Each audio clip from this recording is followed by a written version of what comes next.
The following story was posted to the No Sleep subreddit in November of 2019 by a Reddit user by the name of Grand Theft Motto. Something walks whistling past my house every night at 3:03 a.m. Every night, no matter the weather, something walks down our street whistling softly. You can only hear it if you're in the living room or the kitchen when they walk by, and it always starts at exactly 3:03 a.m.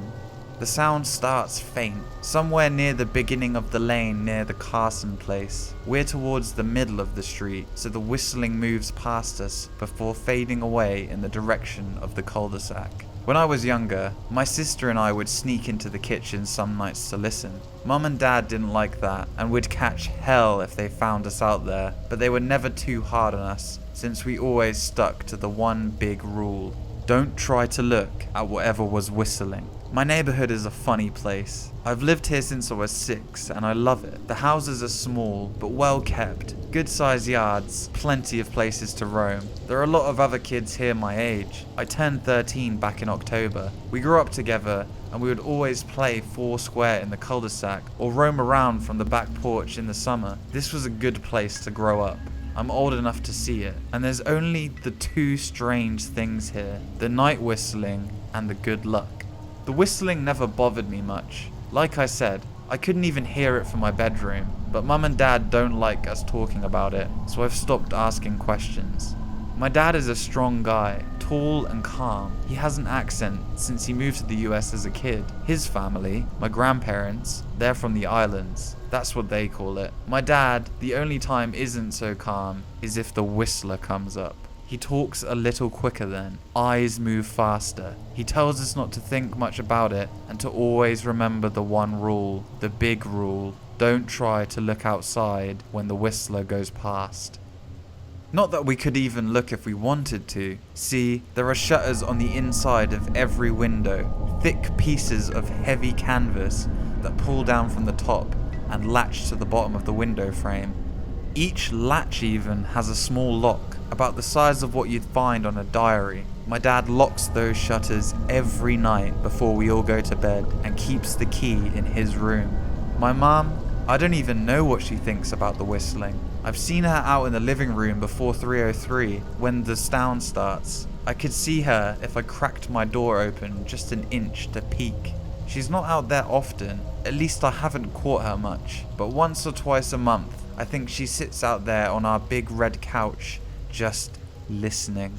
The whistler has the same tune every night. It's cheerful.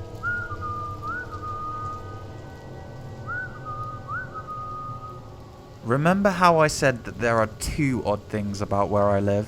Well, besides our night whistler, everyone in my neighborhood is really lucky. It's hard to explain, and Dad doesn't like us talking about this part much either, but good things just seem to happen to people around here a lot. Usually it's small things, winning a radio contest, or getting an unexpected promotion at work, or finding some arrowheads buried in the yard, you know, the authentic kind. The weather is pretty good and there's no crime, and everyone's gardens bloom extra bright in the fall. A million little blessings I've heard my mum say about living here. But the main reason we stay here, why we moved here in the first place, is my sister Nola. She was born very sick, something with her lungs. We couldn't even bring her home when she was born, only visit her in the hospital. She was so small, I remember. Small even compared to other babies. A machine had to breathe for her. We moved into our house here to be closer to the hospital. As soon as we moved here though, Nola started getting better. The doctors couldn't figure it out. They chalked it up to whatever they were doing. But all we could tell was that they were confused. But my parents knew, even I knew, Nola getting better was just another of the million little blessings we got for living in our neighborhood. So that's why we stayed even after we found out that. For every small miracle that happens here every day, now and then, some bad things happen. But they only happen if you look for the whistler. See, Our neighborhood has a welcoming committee. They show up with macaroni casserole, a gift basket, and a folder whenever someone new moves in. They're very friendly. 4 people showed up when we moved in 7 years ago. The committee made small talk, gave me a Snickers bar, and took turns holding Nola. It was her first week out of the hospital, so they were very careful. Then, the committee asked to speak to my parents in private, so I was sent to my room where I managed to hear nearly every word. The welcoming committee told my parents about how nice the neighborhood was. Really exceptionally hard to explain kind of nice. And then they told my parents about the even harder to explain whistling that happened every morning at 3:03 a.m. and ended at the tick of 3:05 a.m. The group, our new neighbors, warned my parents that the whistling was quiet, would never harm or hurt us as long as we didn't look for what was making the sound. This part they stressed, and I pushed my ear into the door, straining to hear them. People who went looking for the whistler had their luck change. Sometimes, tragically, a black cloud would hang over anyone that looked. Anything that could go wrong would. The folder the committee brought over contained newspaper clippings, stories about the car crashes and ruined lives, public deaths and freak accidents. Not everyone dies, I heard the head of the committee tell my dad, but the life goes out of them. Even if they live, there's no light in them ever again, no presence. My mum, I could tell, wasn't taking it seriously. She kept asking if this was some sort of prank that they play on new neighbors. At one point, my mum got angry, accused the committee of trying to scare us out of our new home, asked them if they were racist on the account of my dad being from the islands. My dad calmed her down, told her he could tell our new neighbors were sincere, that they were just trying to help us. He explained that he grew up hearing these kinds of stories from his mum, and that he knew that there were strange things that walked among us. Some of those strange things were good, and some were bad, but most were just different. After the committee left, Dad went out to the hardware store, brought the canvas blinds, the latches, and the locks, and installed them on every window in the house after dinner. That first night in our new house, I crept out of my room at 3 a.m. only to find my dad awake sitting on the living room couch, holding my baby sister. My dad held up his finger in a shh motion, but patted the couch next to him. I sat and we waited. At exactly 3 minutes past 3, we heard the whistling.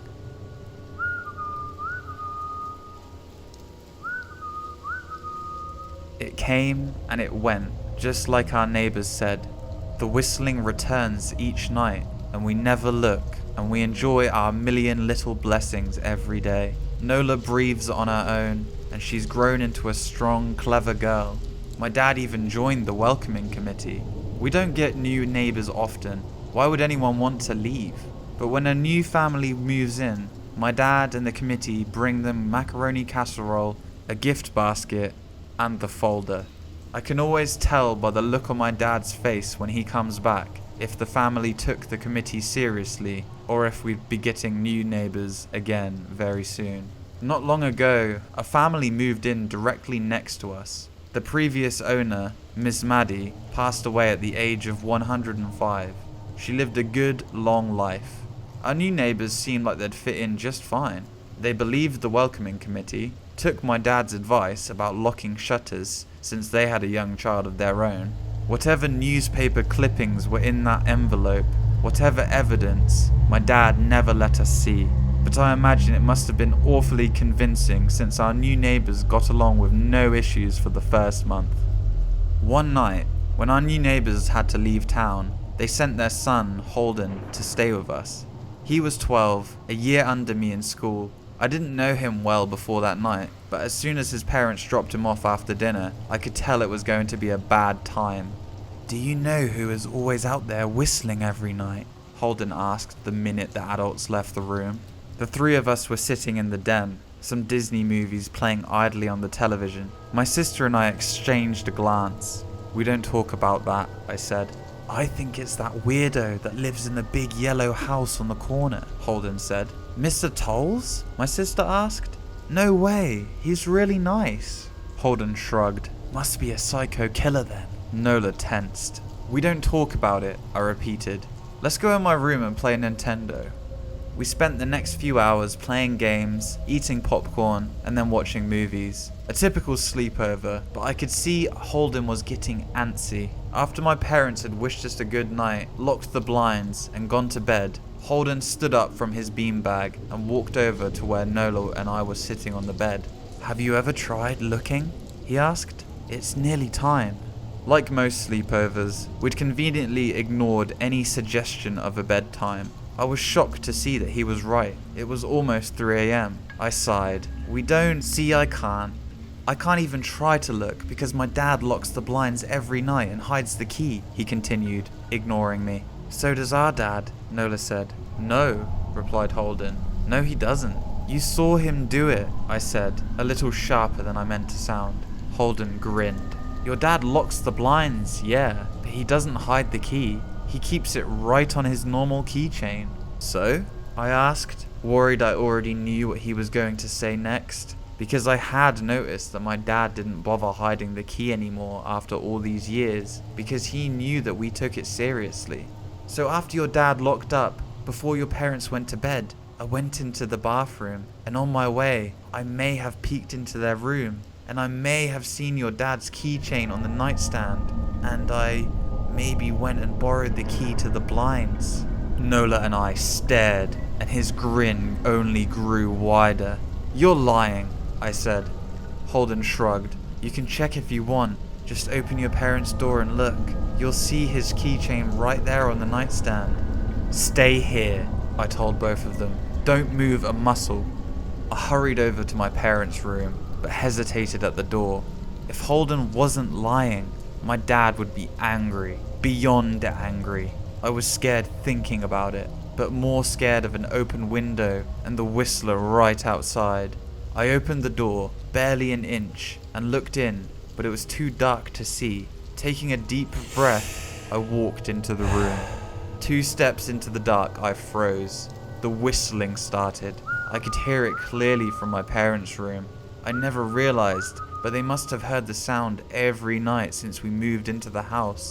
They never told us. I don't think I could even sleep through that.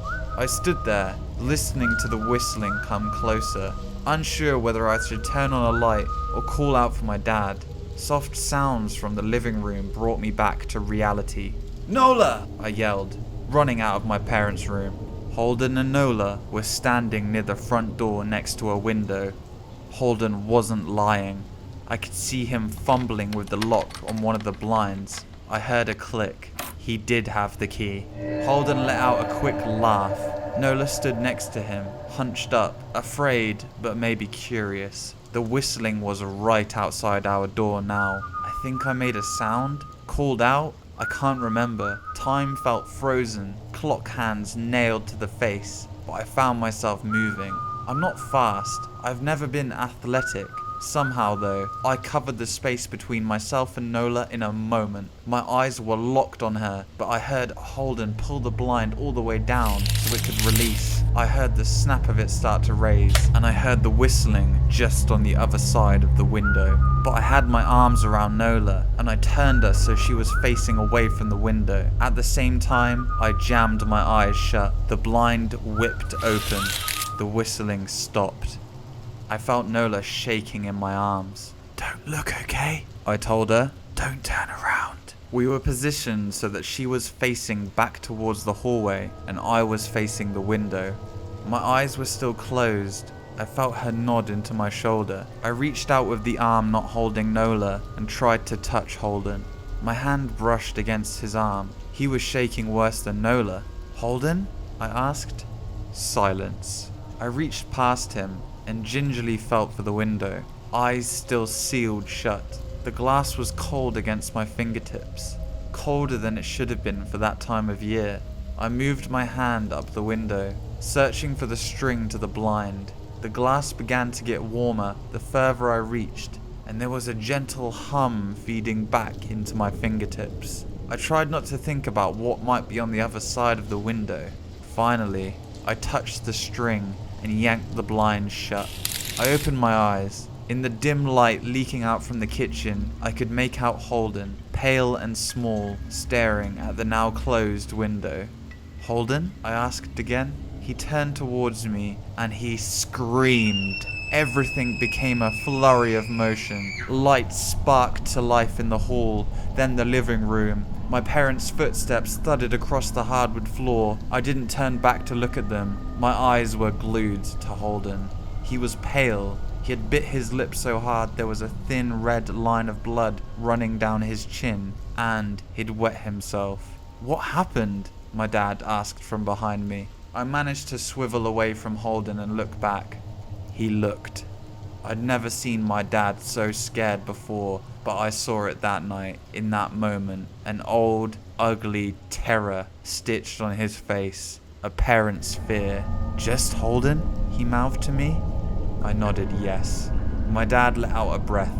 He looked so relieved I nearly expected him to cheer, but then he turned to Holden, and my dad's face changed.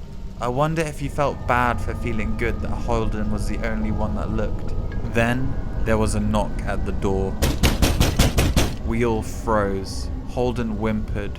"Don't answer it," my mum said. She stood at the threshold of the hall. I'd always thought she was a skeptic and just humoured my dad about the windows and the whistler, but that night we were all believers. I noticed that both of my parents held baseball bats they must have taken from their bedroom.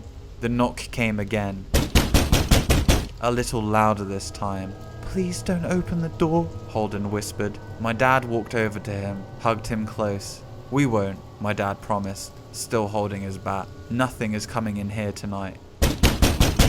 This time, the knocking was loud enough to rattle the door. Holden screamed again, and Nola clutched her arms around my neck. My mum came over and knelt down next to us, wrapping my sister and me close. "Call the police," my mum whispered to my dad.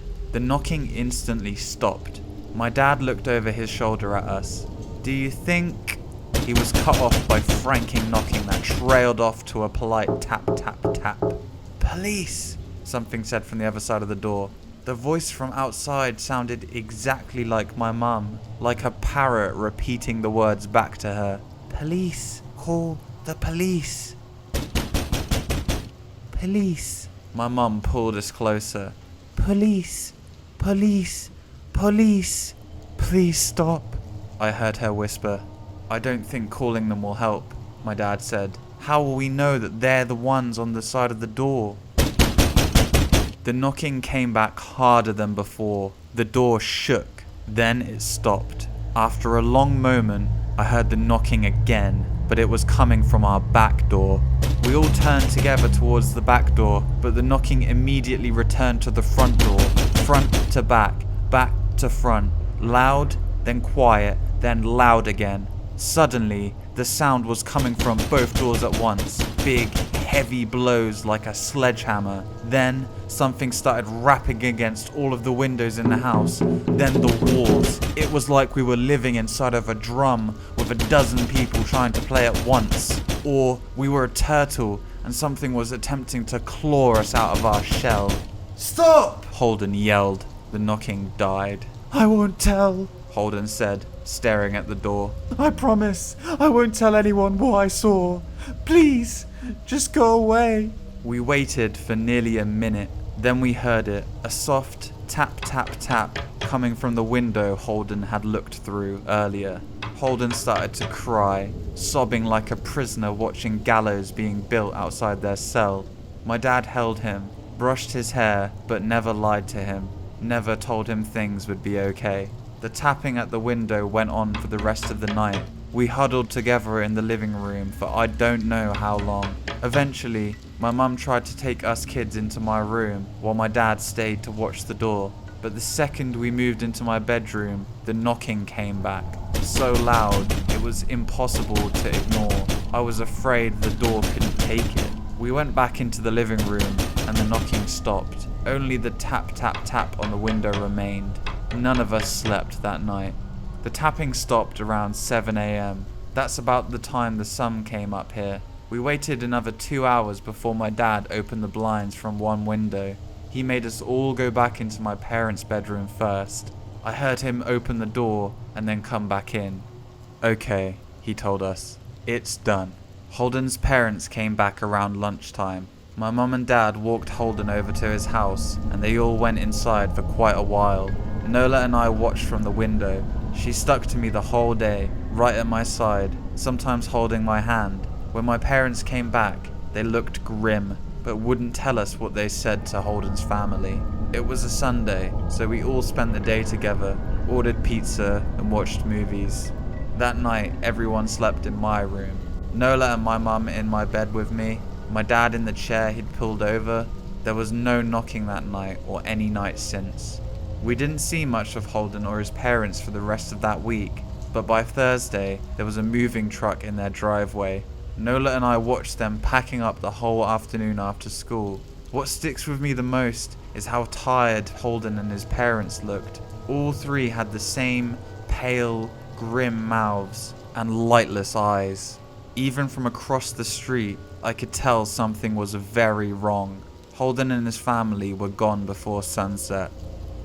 I remember what the original welcoming committee said to my parents when we first moved in. Not everyone who looks at the Whistler dies, but even those that live have the light go out from them, and the rest of their lives are full of misfortune, a million little tragedies. I think Holden's parents must have looked, either to comfort him if they didn't believe, or share the burden if they did. I watched Nola some days, happy and young and alive, and I wonder if I'd been slower, if she'd looked out of the window that night. Would I have looked too? To comfort her? To share that burden? I'm glad I don't have to find out. We still live in that house, in that neighborhood. We still hear our Whistler walking past every night. The blessings, the luck, the good things here are too good to leave. But we're careful. We don't have friends over to spend the night anymore, and my dad hides the key to the blinds very, very well. Not that I've gone looking. Some things you just don't need to look for.